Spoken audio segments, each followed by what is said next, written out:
আসসালামু আলাইকুম। কেমন আছো তোমরা সবাই? আলহামদুলিল্লাহ আমি ভালো। তো দেখতে পাচ্ছ কি যেন একটা রান্না করছি, তাই না? বিরিয়ানি রান্না করছি একটু সহজ উপায়ে, একটু ধৈর্য ধরে। কারণ বিরিয়ানির আসল ট্রিক্স কিন্তু জানো, মশলাটা আগে ভালোভাবে কষাতে হবে। তাড়াতাড়ি তাড়াতাড়ি করলে হবে না, যত কষানো ততই আমি। তো তোমরা দেখতে পাচ্ছ আমি পেঁয়াজটাকে একটু ভাজা ভাজা করছি, তারপরে একের পর এক মশলা দিয়ে দেব। এখানে কিছু গুঁড়া মশলা আছে, আমার নিজের তৈরি মশলা আছে। তো দিয়ে একদম এই তো টক দুইটা দিয়ে দিচ্ছি। একটু ঢালতে একটু কষ্ট হচ্ছে, যাই হোক। তারপর হচ্ছে বাদাম বাটা দিয়ে দিব। সবগুলি মশলা দিব আর নাড়ব, দিব আর নাড়ব। এই যে বাদাম বাটা দিয়ে দিলাম। তারপর হচ্ছে টমেটো পিওর, এটা তো দিতেই হবে। তারপর আবার একটু নাড়ব, সবগুলো সুন্দরভাবে আস্তে আস্তে আস্তে আস্তে নাড়ব। একদম ধৈর্য সহকারে কষাবো, না কষালে কিন্তু হবে না। এই যে এটা হচ্ছে আমার হাতের তৈরি মশলা, এটা আমি মোটামুটি সব জায়গায় ইউজ করি, কিন্তু মাছ বাদে, মাছে দিই না। এটা হচ্ছে বিরিয়ানি মশলাটা, মানে যত পরিমাণ মশলা তত পরিমাণ তোমার মাংসের উপরে ডিপেন্ড করে তোমার মশলা।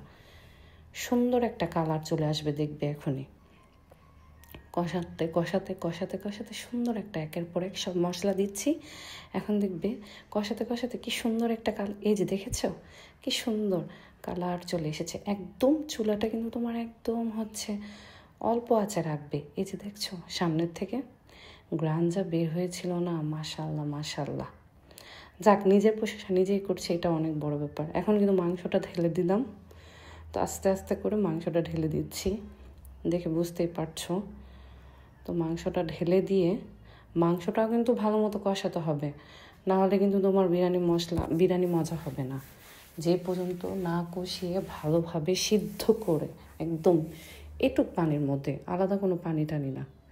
আলাদা পানি দিলে কি একটু কেমন জানি হয়ে যায়। তো যাই হোক, তোমরা দেখতেই পাচ্ছ আমি মাংসটা ভালো মতো কষাচ্ছি। এই যে দেখছো কি সুন্দরভাবে কষাতে কষাতে কি সুন্দর একটা কালার চলে আসবে একটু পরে। দেখছো আস্তে আস্তে কালার, এই যে দেখেছি একদম রিয়েল কালারটা, কি সুন্দর লাগছে না মাশাল্লাহ।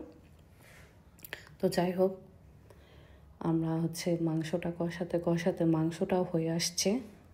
হয়ে আসলেই একটু পরে কিন্তু আমরা রাইস তৈরি করার জন্য সব কিছু নেব। রাইসের চালটা কিন্তু আগে আমি ভিজিয়ে রেখেছি, কারণ এটা তোমার ভিজিয়ে রাখলে কি রাইসটা একটু ঝরঝরা হয়, খুব সুন্দর হয়। এটা আমার মানে খুব ভাল লাগে, আর এই ট্রিক্সটাও খুব ভালো। এই যে দেখো আমি এখন রাইস রান্না করছি, তো হেল্প করছে আমার হাজব্যান্ড, কারণ ও আজকে বাসায় ছিল, তো ও একটু হেল্প করছে। কারণ একা একা তো সম্ভব হয় না, অনেক সময় দেখা যায় ভিডিও রান্না। তো যাই হোক, এখন আমরা রাইসটা রান্না করব।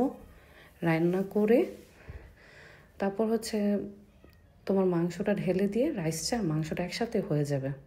আগে মশলাগুলি একটু দিয়ে নিলাম, দারচিনি, এলাচি, একটু কিশমিশ। তারপর হচ্ছে আমার বাচ্চারা আবার বিনস পছন্দ করে, তাই একটু বিনস দিলাম, বিনস দিব এখনই। কাঁচামরিচ, বিনস, আমরা আবার ঝালও তো খাই না, মানে আমি খেতে পারি না, বাচ্চারাও না। আমার হাজব্যান্ড একটু খায়, তো ঝালও তো করি না। যাই হোক, আলহামদুলিল্লাহ, তারপরে খুব ভালো হয় আলহামদুলিল্লাহ। ঝাল হলেই যে মজা হবে এটা কোনো কথা না। তো যাই হোক, এই যে দেখতে পাচ্ছ দিয়ে একটু ভাজা ভাজা করে রান্না করছি, দিয়ে একটু ভাজা ভাজা করে সুন্দরভাবে রান্না করছি। এই যে রাইসটা এখনই দিয়ে দিলাম, দিয়ে এখন ভালো মতো রাইসটা রান্না করব। তারপরে তোমার পানি দিব,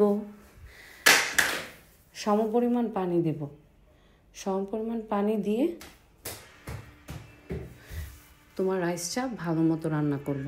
কারণ পানি যদি একটু এদিক সেদিক হয় তাহলে কিন্তু তোমার রাইস গলে যাবে, তাহলে রাইস হবেই না। আচ্ছা যা হোক, তো তোমরা দেখো, ভালো থেকো সবাই, সবাই লাইক কমেন্ট শেয়ার করো। বাই বাই, আল্লাহ হাফেজ।